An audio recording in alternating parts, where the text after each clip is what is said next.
12. Libertando-nos e aconselhando os outros. Libertando-nos de velhos condicionamentos. Todos nós aprendemos coisas que nos limitam como seres humanos. Seja de pais bem-intencionados, de professores, de religiosos ou de outras pessoas. Passado adiante através de gerações, até de séculos, muito desse aprendizado cultural destrutivo está tão enraizado em nossa vida que nem temos mais consciência dele.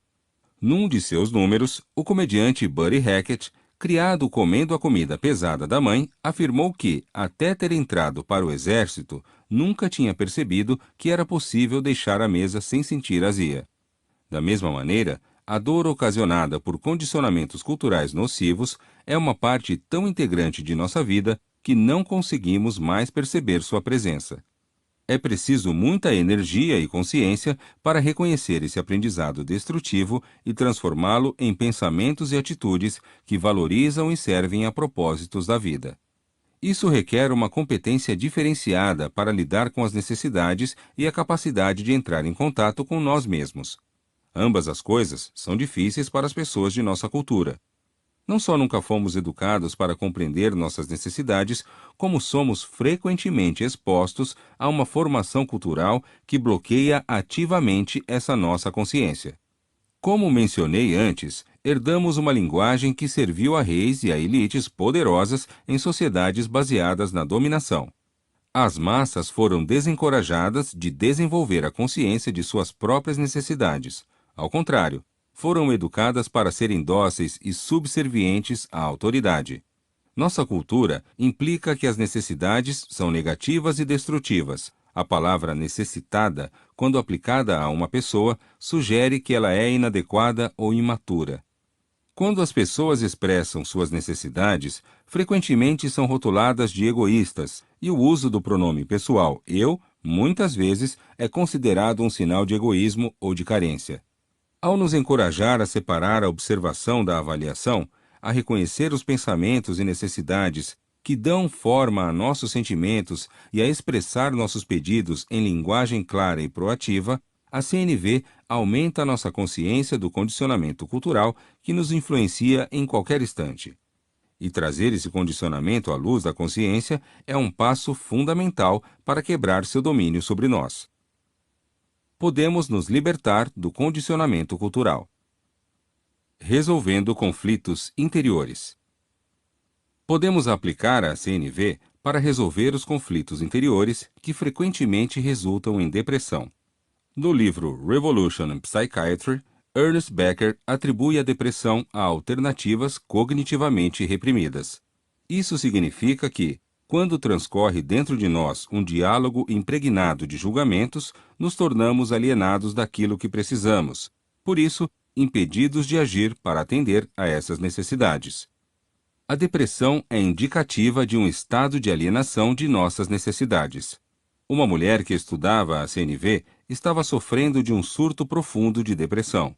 Ela foi solicitada a identificar as vozes dentro de si quando se sentia mais deprimida e a escrevê-las na forma de diálogo, como se essas vozes estivessem falando uma com a outra. As duas primeiras linhas de seu diálogo foram: Voz 1. A profissional. Eu deveria fazer algo mais por minha vida. Estou desperdiçando minha educação e meus talentos. Voz 2. A mãe responsável. Você não está sendo realista. Você é mãe de 2 filhos e não consegue nem dar conta dessa responsabilidade. Então, como pode dar conta de qualquer outra coisa? Observe como essas mensagens interiores estão infestadas de termos e expressões que denotam julgamento como deveria, desperdiçando minha educação e meus talentos e não consegue dar conta. Variações desse diálogo ocorreram durante meses na cabeça daquela mulher. Ela então foi solicitada a imaginar a voz da profissional tomando uma pílula de CNV para reformular sua mensagem da seguinte forma: quando acontece A, sinto-me B, porque preciso de C. Portanto, agora eu gostaria de D. Mais tarde, ela substituiu o eu deveria fazer algo mais com minha vida, estou desperdiçando minha educação e meu talento por Quando passo tanto tempo em casa com meus filhos sem exercer minha profissão, sinto-me deprimida e desestimulada porque preciso da realização que outrora tive em meu trabalho. Portanto, agora gostaria de encontrar um emprego de meio expediente em minha profissão. Aí foi a vez de a voz da mãe responsável passar pelo mesmo processo. Suas frases iniciais: "Você não está sendo realista, você é mãe de 2 filhos e não consegue nem dar conta dessa responsabilidade, então, como pode dar conta de qualquer outra coisa?", foram transformadas em: "Quando me imagino indo trabalhar, sinto-me amedrontada, porque preciso ter certeza de que as crianças estarão sendo bem cuidadas. Portanto, agora eu gostaria de planejar um meio de proporcionar cuidados de qualidade para meus filhos enquanto trabalho e de encontrar tempo suficiente para ficar com as crianças quando eu não estiver cansada." Essa mulher sentiu um imenso alívio assim que traduziu suas mensagens interiores para a CNV. Ela conseguiu penetrar por trás das mensagens alienantes que estava repetindo e oferecer empatia a si mesma. Embora ainda fosse enfrentar desafios práticos, como garantir cuidados de qualidade para os filhos e o apoio do marido, ela não estava mais sujeita ao diálogo interior cheio de julgamentos que a impediam de ter consciência de suas próprias necessidades. Se formos capazes de escutar nossos próprios sentimentos e necessidades e de entrar em empatia com eles, poderemos nos libertar da depressão. Cuidando de nosso meio interno. Quando estamos enredados em pensamentos de crítica, culpa ou raiva, é difícil estabelecer um meio interno saudável para nós mesmos. A CNV nos ajuda a criar um estado mental mais pacífico, ao nos encorajar a nos concentrarmos naquilo que verdadeiramente desejamos, em vez de naquilo que está errado com os outros ou com nós mesmos. Uma participante de uma oficina de 3 dias na CNV relatou profunda transformação pessoal. Um de seus objetivos no seminário era cuidar melhor de si mesma, mas ela acordou ao romper da segunda de manhã com a pior dor de cabeça de que podia se lembrar de ter tido recentemente. Normalmente, a primeira coisa que eu faria seria analisar o que eu havia feito de errado. Será que eu comi algo que não devia? Deixei o estresse tomar conta de mim? Fiz isso, deixei de fazer aquilo? Mas, já que eu estava aprendendo a usar a CNV para cuidar melhor de mim mesma, em vez disso perguntei: o que preciso fazer por mim mesma nesse momento a respeito dessa dor de cabeça? Sentei na cama e fiz massagens muito lentas na nuca, depois me levantei e fiz outras coisas para cuidar de mim naquele exato momento, em vez de me maltratar. Minha dor de cabeça diminuiu a tal ponto que fui capaz de atravessar todo aquele dia de seminário. Essa foi uma transformação muito, muito grande para mim. O que compreendi quando entrei em empatia com a dor de cabeça foi que eu não havia me dado atenção suficiente no dia anterior, e a dor de cabeça era uma maneira de me dizer isso: preciso de mais atenção. Acabei me dando a atenção de que precisava e consegui então participar do seminário. Tive dores de cabeça por toda a minha vida, e esse foi um ponto de mutação dos mais notáveis para mim. Concentre-se no que deseja, não no que deu errado. Em outro seminário, um participante me perguntou como a CNV poderia ser utilizada para nos libertar das mensagens que provocam raiva quando estamos dirigindo em vias expressas. Aquele era um assunto familiar para mim. Durante anos, eu precisei viajar de carro pelos Estados Unidos a trabalho e ficava esgotado pelas mensagens incitando a violência que me passavam pela cabeça. Todos os que não dirigiam segundo os meus parâmetros eram arqui-inimigos, vilões. Os pensamentos fervilhavam na minha mente. Que diabo de problema tem esse cara? Será que ele nem olha por onde está dirigindo? Nesse estado mental, tudo o que eu queria era punir o outro motorista. E já que não podia fazer isso, a raiva se alojava em meu corpo e cobrava seu preço. Acabei aprendendo a traduzir meus julgamentos em sentimentos e necessidades e a oferecer empatia a mim mesmo. Rapaz, fico petrificado de medo quando as pessoas dirigem dessa maneira. Eu realmente gostaria que eles percebessem quanto é perigoso o que estão fazendo. Uau! Fiquei impressionado de perceber como eu podia criar uma situação menos estressante para mim mesmo, simplesmente tomando consciência do que estava sentindo e precisando, em vez de culpar os outros. Desarme o estresse escutando seus próprios sentimentos e necessidades. Mais tarde, decidi praticar a empatia em relação aos outros motoristas e fui recompensado com uma primeira experiência gratificante. Fiquei preso atrás de um carro que ia muito abaixo do limite de velocidade e ainda desacelerava em cada cruzamento. Soltando fumaça e resmungando, isso não é jeito de dirigir? Percebi o estresse que estava causando a mim mesmo e voltei meu pensamento para o que o outro motorista poderia estar sentindo e necessitando. Percebi que a pessoa estava perdida, sentindo-se confusa e desejando que aqueles que estavam atrás dela tivessem alguma paciência. Quando a estrada se alargou o suficiente para eu ultrapassar, vi que o outro motorista era uma mulher perto dos 80 anos, com expressão de terror no rosto. Fiquei feliz por minha tentativa de empatia ter me impedido de buzinar ou empregar minha tática habitual de demonstrar meu descontentamento com as pessoas cuja forma de dirigir me aborrecia. Desarme o estresse estabelecendo empatia com os outros. Substituindo diagnósticos com a CNV. Muitos anos atrás, depois de ter investido 9 anos de minha vida na formação e certificação necessárias para me qualificar como psicoterapeuta, deparei com um diálogo entre o filósofo israelense Martin Buber e o psicólogo americano Carl Rogers, em que Buber questionava se era possível praticar psicoterapia no papel de psicoterapeuta. Buber estava visitando os Estados Unidos na ocasião e tinha sido convidado, juntamente com Carl Rogers, a participar de uma discussão num hospital psiquiátrico para um grupo de profissionais de saúde mental. Nesse diálogo, Buber postulava que o crescimento pessoal ocorre por meio do encontro de dois indivíduos que se expressam de forma vulnerável e autêntica no que ele chamou de relação eu-tu. Ele não acreditava ser provável que existisse esse tipo de relacionamento quando as pessoas se encontravam nos papéis de terapeuta e paciente. Rogers concordava que a autenticidade era um pré-requisito para o crescimento, mas sustentava que terapeutas esclarecidos poderiam optar por transcender seu próprio papel e ter um autêntico encontro com os pacientes. Buber era cético. Ele era da opinião de que, mesmo que os profissionais estivessem dispostos e fossem capazes de se relacionar com os pacientes de forma autêntica, tais encontros seriam impossíveis enquanto os pacientes continuassem a se ver como pacientes e a seus psicoterapeutas como psicoterapeutas. Ele observou que o próprio processo de marcar horários para se encontrar com alguém em seu consultório e pagar honorários para ser consertado reduzia a probabilidade de que um relacionamento autêntico se desenvolvesse entre duas pessoas.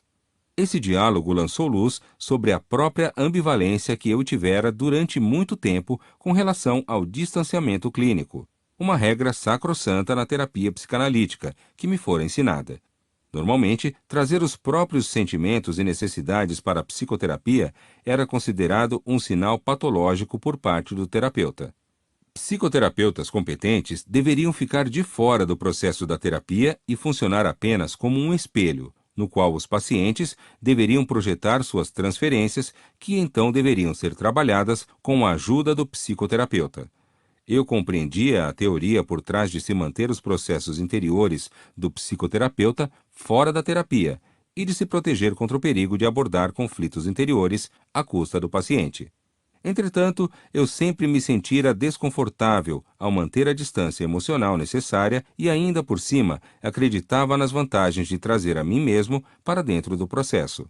Assim, comecei a experimentar substituir a linguagem clínica por aquela da CNV. Em vez de interpretar o que meus pacientes estavam dizendo de acordo com as teorias de personalidade que eu havia estudado, tornei-me presente às suas palavras e escutei com empatia. Em vez de diagnosticá-los, revelei o que estava acontecendo dentro de mim mesmo. No início, isso foi assustador. Fiquei preocupado com a reação dos colegas à autenticidade com a qual eu estava entrando no diálogo com os pacientes. Entretanto, os resultados foram tão gratificantes, tanto para os pacientes quanto para mim mesmo, que logo superei toda a hesitação. Desde 1963, o conceito de trazer a si mesmo integralmente para a relação paciente-terapeuta deixou de ser herético, mas, quando comecei a trabalhar dessa maneira, recebi muitos convites para falar a grupos de psicoterapeutas que me desafiavam a demonstrar esse novo papel. Em vez de interpretar os clientes, estabeleci empatia com eles. Em vez de diagnosticá-los, expus-me. Uma vez, fui solicitado por um grande número de profissionais de saúde mental reunidos num hospital psiquiátrico estadual, a demonstrar como a CNV poderia ajudar no aconselhamento de pessoas em sofrimento. Depois de minha apresentação de 1 hora, solicitaram que eu entrevistasse uma paciente e desse uma avaliação e recomendação de tratamento. Conversei com a mãe de 3 filhos, de 29 anos, por cerca de meia hora. Depois que ela deixou o recinto, a equipe responsável por seus cuidados expôs suas questões. Dr. Rosenberg, começou seu psiquiatra, por favor, faça um diagnóstico diferencial. Em sua opinião, essa mulher está manifestando uma reação esquizofrênica ou esse é um caso de psicose induzida por drogas? Respondi que não me sentia à vontade com essas perguntas. Mesmo quando trabalhava num hospital psiquiátrico durante meu treinamento, nunca tive certeza de como encaixar as pessoas nas classificações diagnósticas. Desde então, eu havia lido pesquisas que indicavam uma falta de concordância entre psiquiatras e psicólogos com relação a esses termos. Os relatos concluíam que o diagnóstico de pacientes em hospitais psiquiátricos dependia mais de qual escola o psiquiatra havia frequentado do que das características dos pacientes.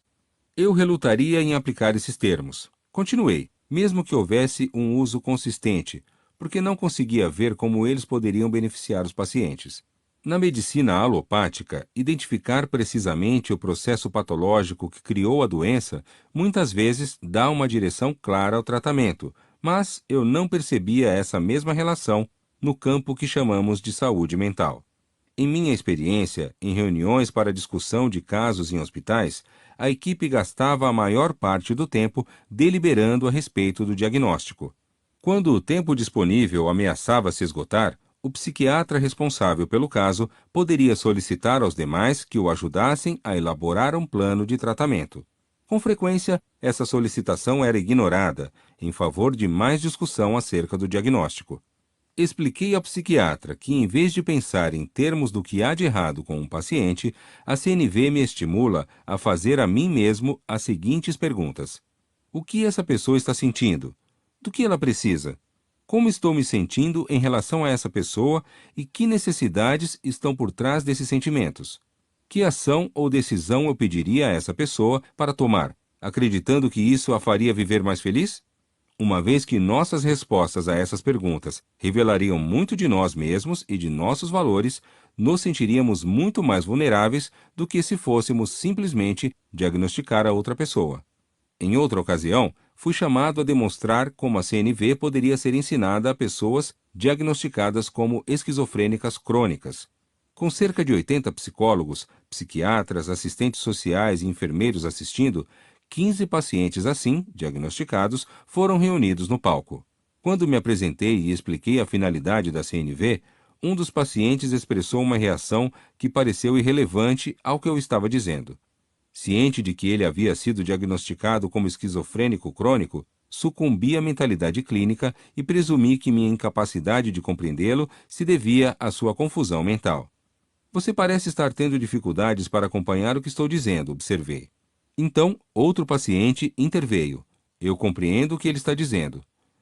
Ele então passou a explicar a relevância das palavras do outro no contexto de minha introdução. Reconhecendo que o homem não estava confuso, mas que eu simplesmente não havia compreendido a relação entre nossos pensamentos, fiquei desapontado com a facilidade com a qual eu atribuíra a ele a responsabilidade pela interrupção da comunicação. Gostaria de ter reconhecido meus próprios sentimentos, dizendo, por exemplo, estou confuso. Gostaria de entender a relação entre o que eu disse e sua resposta, mas não consigo. Você estaria disposto a explicar como suas palavras têm relação com o que eu disse? Exceto esse breve desvio para a mentalidade clínica, a sessão com os pacientes prosseguiu com sucesso. A equipe, impressionada com as respostas dos pacientes, ficou imaginando se eu considerava aquele grupo de pacientes mais cooperativo do que o habitual.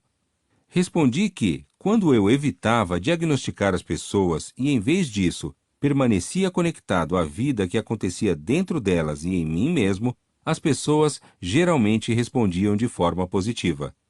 Um membro da equipe então pediu que uma sessão semelhante fosse realizada como experiência de aprendizado, com alguns dos psicólogos e psiquiatras como participantes.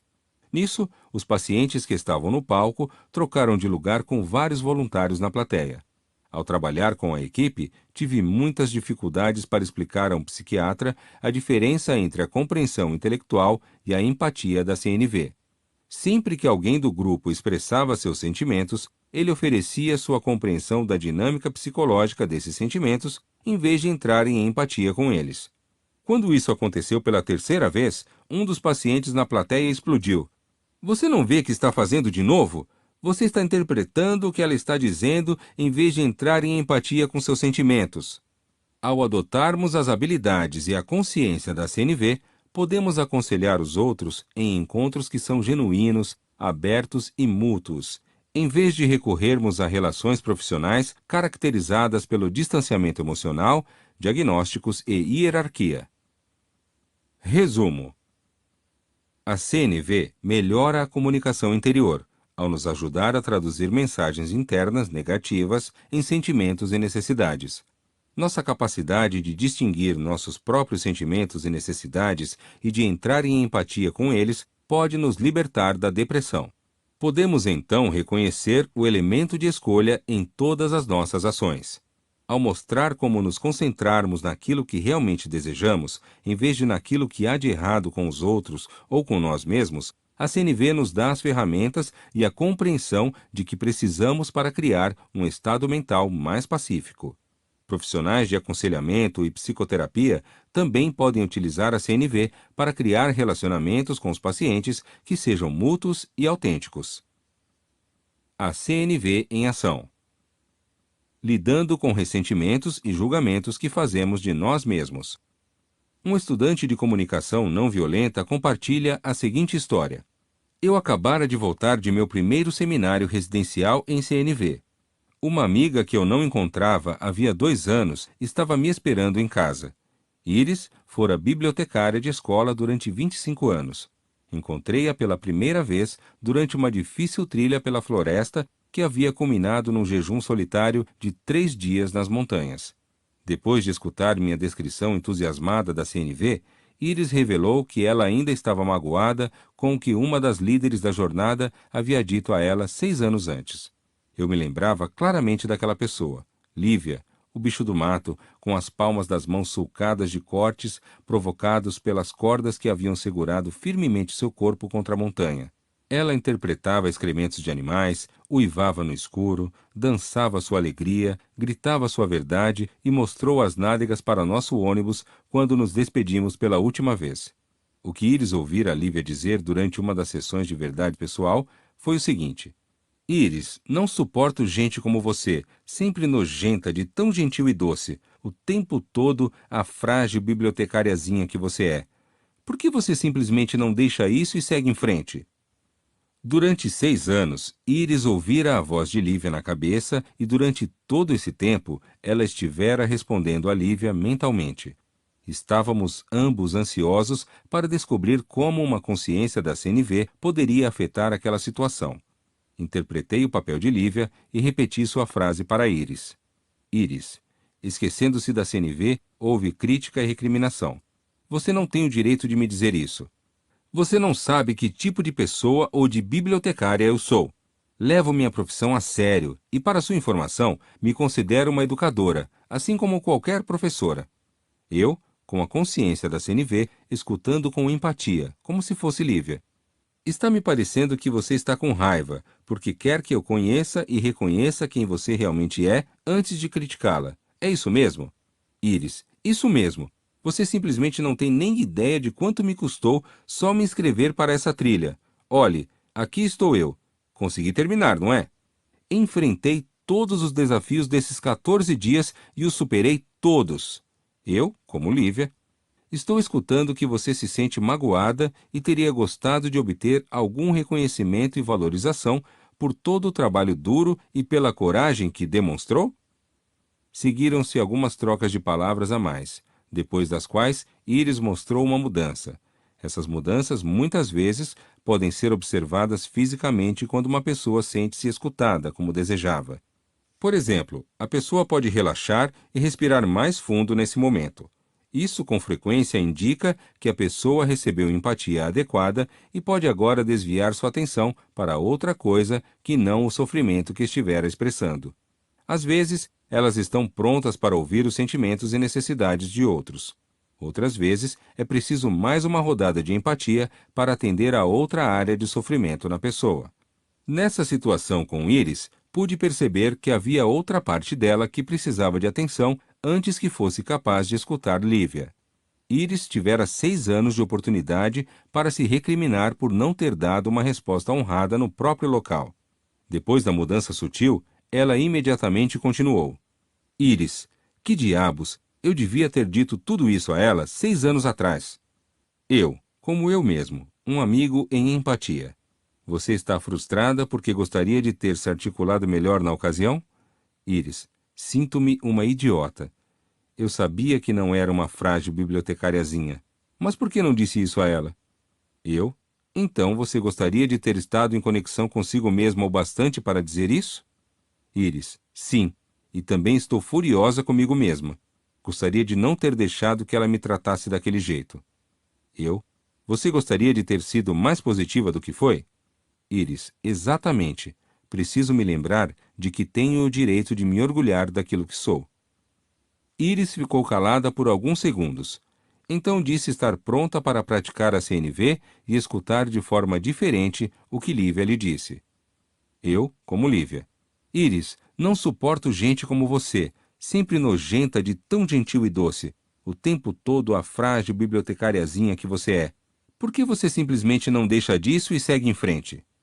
Iris, escutando os sentimentos, necessidades e pedidos de Lívia. Ah, Lívia, está me parecendo que você está realmente frustrada. Frustrada porque eu... Aqui, Iris se flagra num engano comum. Ao utilizar a palavra eu, ela atribui os sentimentos de Lívia a si mesma, em vez de a algum desejo da parte de Lívia que gerou o sentimento. Isto é, em vez de você estar frustrada porque queria algo diferente de mim, ela pensou, você está frustrada porque eu sou de determinado jeito. Iris, tentando de novo. Ok, Lívia, parece que você está realmente frustrada porque está querendo... está querendo... Ao tentar, sinceramente, me identificar com Lívia em minha interpretação, de repente senti um lampejo de consciência do que eu, como Lívia, estava ansiando obter. Conexão. É o que estou querendo. Quero me sentir conectada a você, Iris. Estou tão frustrada com toda essa doçura e gentileza que se interpõe no caminho que quero estraçalhar com elas para poder realmente tocar você. Sentamos ambos um tanto atordoados depois daquela explosão e então Iris disse: se eu soubesse que isso era o que ela queria, se ela tivesse conseguido me dizer que o que ela desejava era uma conexão de verdade comigo, puxa, quero dizer, isso parece quase amor. Embora ela nunca tenha encontrado a verdadeira Lívia para verificar esse insight, depois daquela sessão prática de CNV, Iris conseguiu obter uma resolução interior para o conflito que a incomodava insistentemente e passou a achar mais fácil escutar com uma nova consciência quando as pessoas à sua volta lhe diziam coisas que ela anteriormente teria interpretado como recriminações. Quanto mais você se tornar um conhecedor da gratidão, menos você será vítima do ressentimento, da depressão e do desespero. A gratidão funcionará como um elixir que gradualmente dissolverá a concha dura de seu ego, sua necessidade de possuir e controlar, e transformará você num ser generoso. O senso de gratidão produz uma verdadeira alquimia espiritual. Torna-nos magnânimos, de almas grandes. Sam Kim.